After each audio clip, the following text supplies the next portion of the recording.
Hello and welcome to the DJ Force 10 In Conversation podcast, episode 117. My special guest on this episode is Dustin. He is the bass player from August Burns Red. They dropped a new album a couple of weeks ago called Guardians, and I was lucky enough to chat to him, and this is said chat. Yeah, I hope you guys enjoy it. We do cover a lot over this conversation, including their beer that they've been releasing, and obviously the album and stuff like that. This was chatting about the album before it came out, in fact. So, but I've been actually fortunate to hear it in its entirety, and my goodness, it is a heck of an album. So do go check that out right now, and then come back to this conversation afterwards, or listen to this first and then go listen to their album. It's called Guardians. It is out now, and it is on all outlets right now. So yeah, just wondering how you guys are doing. If you want to get in touch, I am on the socials at DJ Force X on Twitter, Instagram, and Facebook. So do drop me a message.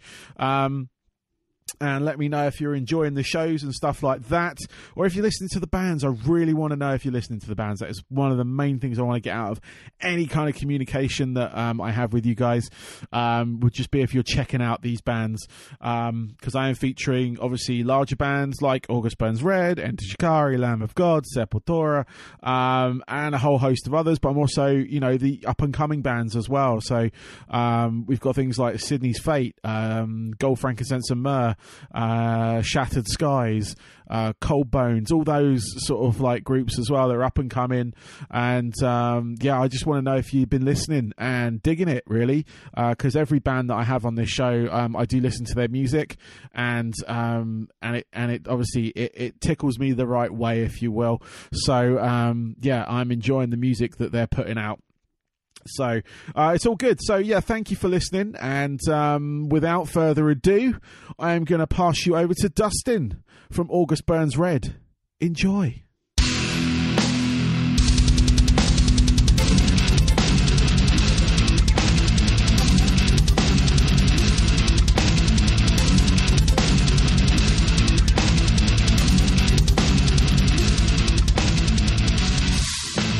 So welcome to the show, Dustin of August Burns Red. How are you doing today?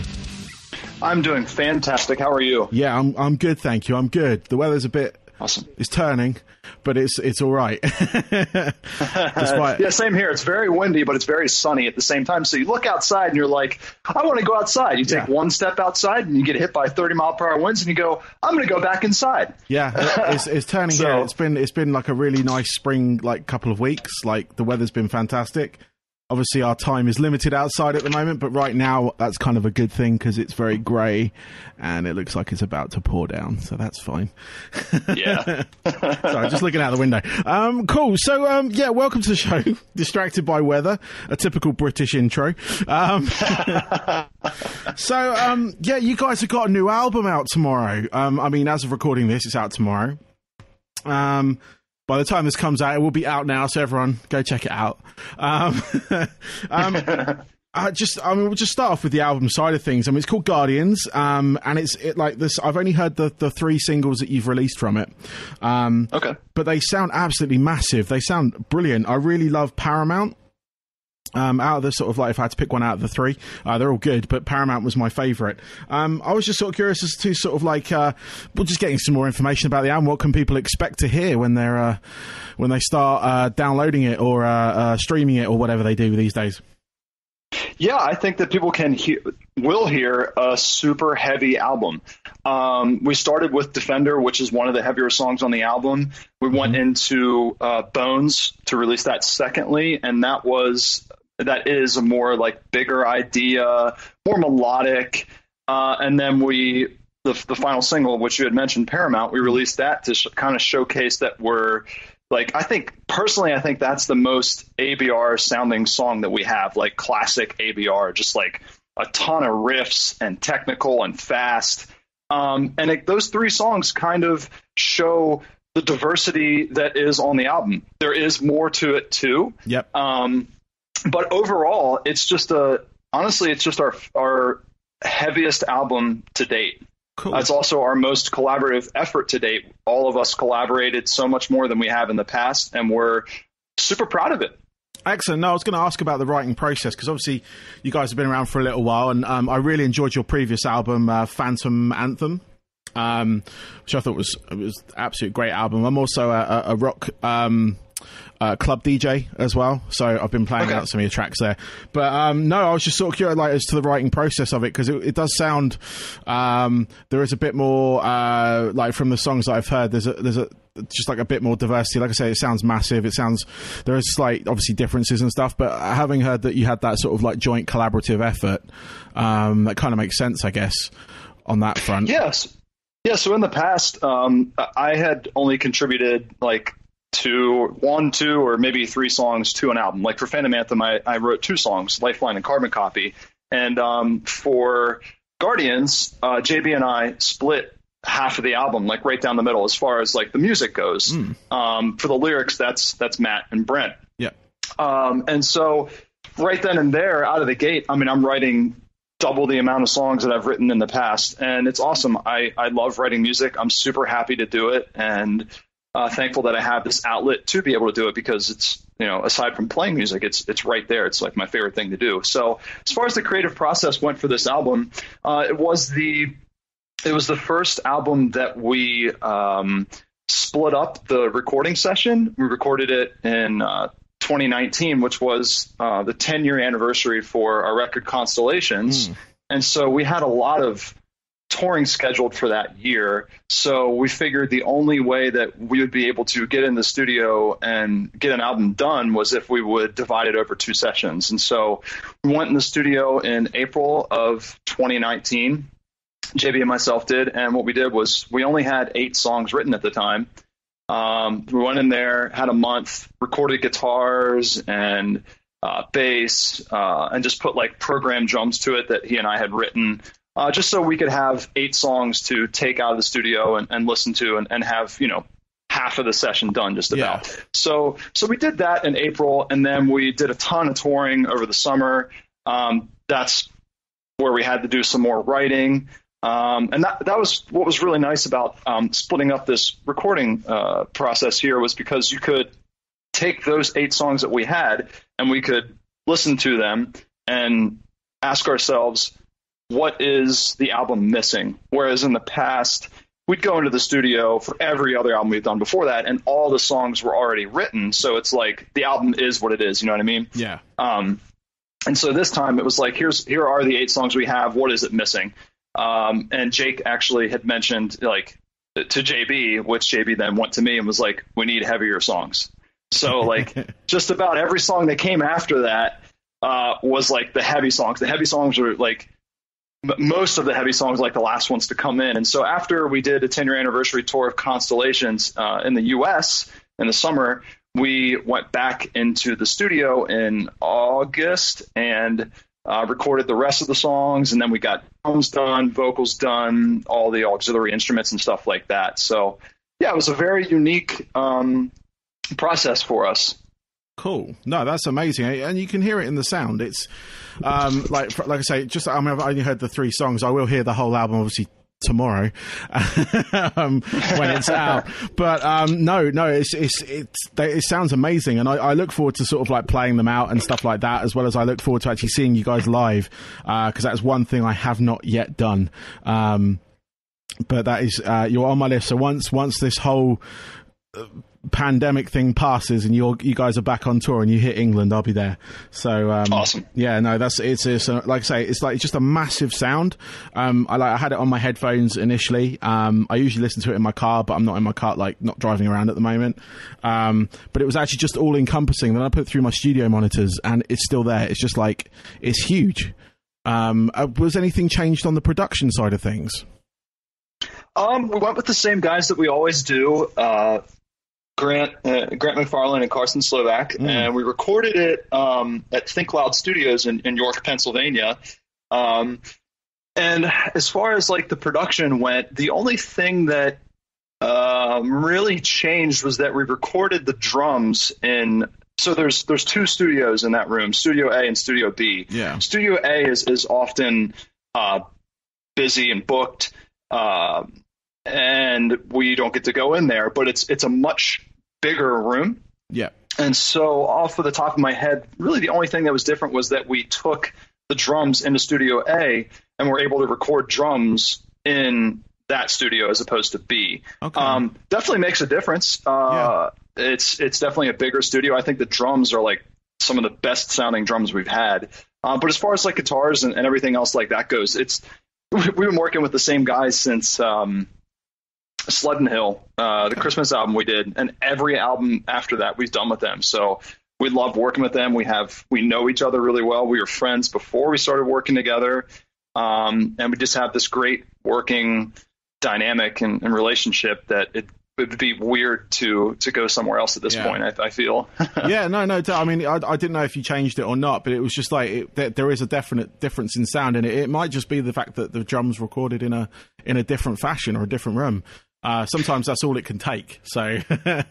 Yeah, no, it could be that, and it could also be, like it's at least for me as a musician, like I want to spend time getting better, and over time I definitely develop new ideas and stuff like that. So those guys are always learning new things, and that's like their job. So they could be learning new things to help take the stuff to the next level. Yeah, excellent. So obviously with everything that's going on, have you guys got any like plans like during this sort of like lockdown season, if you will, like on anything? I know you're doing a couple of listening parties and stuff like that online. Are you guys planning to do anything else? Yeah, we're just trying to interact with people online as much as we can, since no one can really go anywhere or do anything. So I've really taken to filming myself playing a bunch of new songs on the new record, and just stuff that people would ask me to play, just to kind of interact more. And we were on a tour that unfortunately, when this whole thing went down, we had to postpone it, and we're still working on rescheduling that. So who knows when this whole thing's going to get done, but we're really hoping that we can get back on the road this summer to play shows again. But this is just such a strange time in our lives. But yeah, just trying to interact with people as much as we can online, doing those listening parties that you mentioned, and recording videos and doing podcasts like this and interviews and stuff. Yeah, just trying to talk about the album, because we're supposed to be out there, playing the album right now, and we just can't do it, so we have to talk about it. Yeah, no, that's all good. I'll play it. I've got, like I say, this also combines with my radio show as well, so I have one of those that goes out on a UK rock station called Total Rock, and it'll go out on that, and I'll be playing tunes from the album as well. So awesome. We're going to get your music out there, don't worry about that. Thank you very much. I've kind of taken it upon myself with chatting to a lot of musicians like yourself to kind of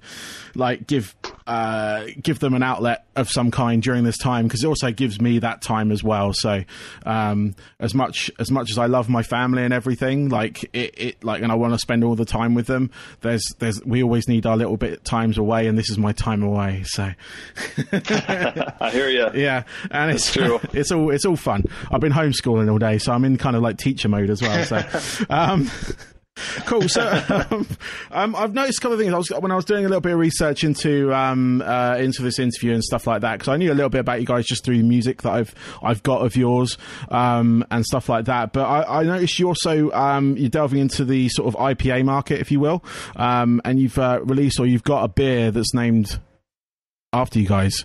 I was just wondering how that came about.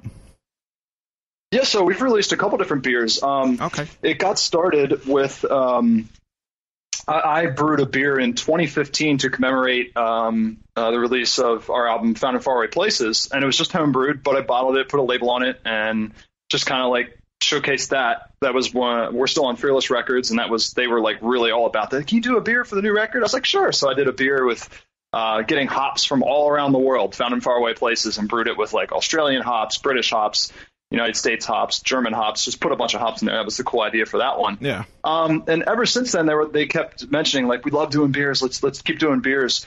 And my brother actually opened a brewery in Gaithersburg, Maryland. I live in Maryland. Yeah. And they're called Elder Pine Brewing and Blending Company.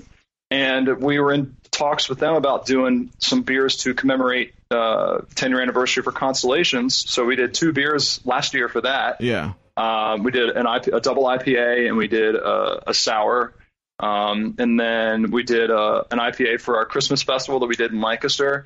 And then we have the new one that is going to come out tomorrow. It's called Bones, named after Bones, and it's a farmhouse ale with pineapple and pink guava. So I'm very excited to try that one. I haven't even tried it yet. My brother sent me a picture of the artwork. It looks really cool in the can. But yeah, that's how I got started. My brother he owns a brewery, and I want to push their products as much as I can too. And it's just like a couple of us in the band are really into craft beer, so we like supporting that community as well. Yeah, no, that's really cool, because I like the amount of like bands I speak to, and I've been in bands before, and sort of like when I always thought about merch side of things, and sort of like when you take it down to the business aspect of marketing and what you can do. Not to cheapen that side of it, but it is important. Yeah. I was just curious, because like beer is kind of relative, especially like the sort of custom IPAs and things like that. It's a relatively new thing for a lot of people, and I was just curious how that came about, because it's sort of one of those things where I've known bands that a brewery has gone, okay, let's slap your name on it and just use it as a sponsor, but obviously you guys have a direct hand into making that as well. I would talk with my brother, and we'd go over like recipe ideas. For this farmhouse ale, I wanted to do something different. I know that's like his favorite style of beer, so I knew that if I threw out there, let's do a saison farmhouse, like, and put some fruit in it, gets a little bit of color in there, I knew he would jump all over that, because that's his favorite beer to brew. And then as far as like the IPAs and stuff, we would just talk out what we'd want to do, and I trust his opinion. He's the professional brewer, I'm the home brewer. But it's really cool to collaborate with my brother, because he's really into music as well. We grew up playing in bands, not together, but in separate bands when we were teenagers. So it's really cool to collaborate with him on beer and music still. That's awesome. That's awesome. And it's in the family as well, which is great. So it's a great collaborative effort on that front. Do you know if it would be available worldwide, or is it just US at the moment? So the Constellations beers were available worldwide. I forget what the name of the bar was not in Birmingham. Maybe it was in London. I can't remember, but it did make it to the UK. The Constellations beers did, and it made it over to like Belgium, France, and Italy. Made it over to a bunch of places, and I don't know if that was like a one-time deal or if we're gonna plan on doing that again. Yeah. I don't think it's happening for Bones because of what's going on right now. Plus, we're not over there touring anyways. That's why we did the Constellations beers. But I want to take that beer around the world, or any beer that that we do with them around the world, because it's fun. We were doing all kinds of like after parties on that European tour that we did. So we'd go like drink beer with with our fans, and it was a really cool like event that we could do after the show and connect with our fans and share a beer. That's awesome, because I've got a lot of friends who are into sort of the home brewing and the brewing aspect of things and trying like different custom IPAs. So I was just going to pass that on to them. I'll see if they can find out the Constellation one anywhere on that front. But yeah, if you guys make it over with that, then it does certainly sound interesting, especially the flavors that you've got going on with that. So cool. So I was just curious as well, like because you've been doing this for a little while, what are your sort of like biggest like wow moments so far? So like whenever you thought sort of like have sat back and thought, wow, I've just done this, I never thought I would. Yeah, I think any of those huge festivals that we do, like especially my first time doing them, like I remember the first time we played Download, we weren't even on like the main stage, and it was just like, okay, well, here we are in the UK across the other side of the world playing like this, you know? First time to any country. We did like a tour where we went to the Pacific Rim and we played, I forget where that festival was, but it was insane. I couldn't see the end of the crowd, and I'm like, no one here knows who we are, but this is cool, and they're being very respectful, and they're into it. This is cool, but I doubt anybody knows us here. So it's really just like to think back as a kid, like all I ever wanted to do was play shows and tour. You know, I was in middle school, like daydreaming about just going out on tour and playing music for a living. And it's so cool to be able to do that. So the wow factors are just like, wow, I can't believe I actually got to live out my dream, to me, honestly. That's amazing. No, it is amazing. Especially when you sort of like, you concentrate on the sort of like heavier sounding music, because it's a very slim chance a lot of like you can actually make a living out of it, you know, and it's amazing when you do get to that point, like yourself. You've just kind of like, you can sit back and like go like at those festivals and just sort of realize you're playing to hundreds of thousands of people.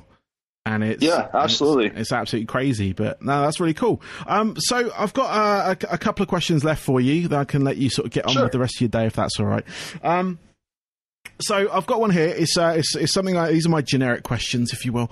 I ask all the sort of like artists and stuff that I interview these ones. So just sort of a self-discovery for myself, but also just to sort of get people into stuff you used to listen to. But what are your 3 top albums that have influenced the sort of musician stroke sort of person that you've become today? Wow, that's a very good question. So honestly, I would have to say some sort of pop punk album. I'm probably going to say, like, I don't listen to it as much anymore. I still love Blink-182, but that was like, they were the band that got me into music. And so had I not discovered them, who knows if I would have ever kickstarted my love for playing music, because I got into, I want to say, I know it was after it came out. It was right around Enema of the State when that came out. So just before that is when I started getting into them. I think I heard some songs off Dude Ranch, and I liked it. And then Enema of the State came out, and I was like, yep, this is awesome. I love this. And then I remember the release of their record, Take Off Your Pants and Jacket. So that record, I was in middle school, and that record came out. It was 2001, I believe. And I remember it was the last day of school. I was just really looking forward to it. And so I wouldn't say that's my favorite Blink album. I think my favorite Blink album is self-titled. Yeah. But I will say this, if you're asking like the top 3 most influential albums to get me to where I am today, Take Off Your Pants and Jacket would be one of those albums. Cool. I like self-titled more, but that really, at that time, that's where I was like full throttle. I want to play music for a living. And then kind of working my way over into like the heavy genre, because I did start with pop punk and Blink-182 and Newfound Glory, Starting Line, all the Drive-Thru Records bands back in the day. Yeah. Thrice. Wow. Thrice was the first band that I got into that screamed, because my brother, he liked Slipknot. He's 2 years younger than me, and for some reason he liked the heavier stuff. He was really into Slipknot, and I was just like, dude, I don't get the vocals. I like Slipknot now, but I was like, I just don't get it. Like, why is he screaming? And then I heard Thrice, a song called To Awake and Avenge the Dead, which is on The Illusion of Safety. And, oh man, I absolutely loved it. So I'd have to say either The Illusion of Safety or Artist in the Ambulance. Again, not my favorite Thrice records, but influentially, like, making me who I am today. One of those records definitely helped push me into the heavier direction. Cool. And then finally, or lastly, it's a very good question. I'll say Alaska from Between the Buried and Me. There's a full-on metal. So there was the progression. I went from pop punk, getting a little bit heavier with Thrice, and then going all the way to progressive metal with Between the Buried and Me. Nice. I got into them during Silent Circus. That was an awesome album. I love it. And then Alaska came out, and it was just like, yep, they had a big influence on my songwriting and wanting to make me become a better musician, because those guys shred. Yeah. That's 3 fantastic albums right there, to be honest with you. Yeah, thank you for that question. That's a really good question, because a lot of people just ask, like, what is your top 5 favorite albums? Yeah. Not what are your top 3 most influential albums to make you who you are today. That's just it's a brilliant question there. I haven't heard that one before, so cheers. No worries, man. Thank you for that. It's sort of one of the questions that it makes people think, which is good, and it's not overly generic, which is absolutely. No, the Thrice albums are really good. I had Riley on my show, the drummer, for a couple of years ago now, and it was an absolutely amazing interview with him. And I was a massive fan of Thrice, so like having him on the show as well. But it was talking about one of their newer albums. I forget the name of it right now, the top of my head, but Thrice are like massive, like, for me. And Between the Buried and Me, I only recently discovered them within the last sort of like year or two, and again, amazing band. Oh, amazing. Yeah. No, that's so good. Yeah, it's that's so good. So finally, last question. You've already mentioned one thing, I think, already with the brewing of beer. But what are your hobbies away from music? What do you kind of do to either escape or just unwind away from playing? Oh, great question. My absolute favorite thing to do in the world besides play music and write music is to go backpacking, hiking, and climb some mountains. My friend Josh, our tour manager, actually, Josh, and our merch guy, Kip, had always gone on backpacking trips to New York and West Virginia and going camping. And it's something that I was like interested in getting into. And it was probably like 2016, I think I took my first trip with them.